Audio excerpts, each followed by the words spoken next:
उत्तराखंड कांग्रेस में विधायकों की नाराजगी और उठ रहे लगातार सियासी बवाल के बीच पूर्व मुख्यमंत्री हरीश रावत ने भी अब इशारों ही इशारों में आलाकमान पर सवाल खड़े कर दिए हैं। हरीश रावत भले ही खुलकर न बोले हों, लेकिन क्षेत्रीय असंतुलन को लेकर उन्होंने ऐतराज जताया है और ये भी कहा है कि ऐसा पहले नहीं होता था, लेकिन ऐसा इस बार क्यों हुआ, इस पर ध्यान देना होगा। हाँ, बहुत कांग्रेस में संतुलन बनाया जाता है। अब क्या परिस्थितियाँ रही कि हम संतुलन नहीं बना पाए, वो स्थिति देखी जाएगी और आगे कुछ जो आवश्यक कदम हैं उठाए जाएंगे ताकि ये बात दूर हो सके। लेकिन ये कोई ऑटोमेटिकली बिजली के बल्ब की तरीके से नहीं है कि आपने प्लग दबाया, बल्ब जल गया, आपने ऑन ऑफ किया, क्योंकि ये आपको कुछ राजनीतिक व्यवस्थाएं देखनी पड़ेगी। तो पार्टी संतुलन पर रखेगी।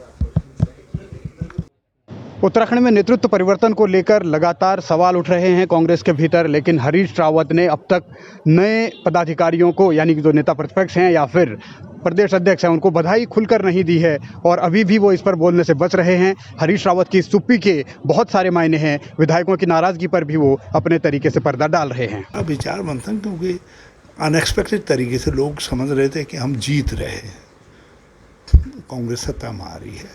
ऐसा नहीं हुआ। जब ऐसा नहीं हुआ तो फिर एक मानसिक हलचल तो होती है, लोगों को एक धक्का भी लगता है। तो कुछ लोग हैं भावनाओं को कंट्रोल कर पाते, कुछ लोग भावना कंट्रोल नहीं कर पाते, लेकिन अनंतगत्वा सब ठीक होगा। सर, जिस तरह से पार्टी में नए पदाधिकारी अध्यक्ष बनाए गए हैं, उसको लेकर कुछ नाराजगी? मैं खैर इस पर कोई टिप्पणी नहीं करना चाहूँगा, लेकिन पार्टी का निर्णय है। इसको लेकर हरीश धामी भी काफ़ी नाराज दिखाई दे रहे हैं, उनके बयान बार बार आ रहे हैं। मैंने कहा ना कि पार्टी का निर्णय है, मैं उस पर कोई टिप्पणी नहीं करूँगा।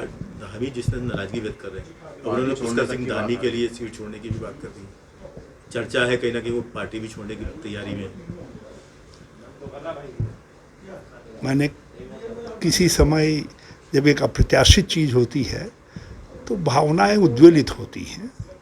भावनाओं के बाद जो बातें आती हैं वो ठंडे धरातल पर होती हैं, तब देखेंगे। नाराजगी किससे है? हरीश रावत से नाराजगी है, देवेंद्र यादव से नाराजगी है, विधायकों की आखिर नाराजगी किससे? देखिए, क्या मैंने देखा नहीं, लेकिन कहीं भी है, औ से हो या बौ से हो, प्रभाव तो उसका सभी पर पड़ता है, पार्टी पर पड़ता है। विधायकों की नाराजगी का असर पड़ता है, पार्टी पर भी पड़ता है, सब पर पड़ता है। ये कहकर हरीश रावत ने ये संकेत साफ दे दिए हैं कि कांग्रेस के भीतर सब कुछ ठीक नहीं है। साथ ही हरीश रावत की चुप्पी, यानी नेतृत्व परिवर्तन पर उनका कोई बयान ना आना और उस पर चुप रहना, ये बतलाता है कि हरीश रावत भी अंदर खाने बहुत खफा हैं, बहुत नाराज हैं। अब इंतजार इसी बात का है कि ये नाराजगी बाहर कब और कैसे निकलती है।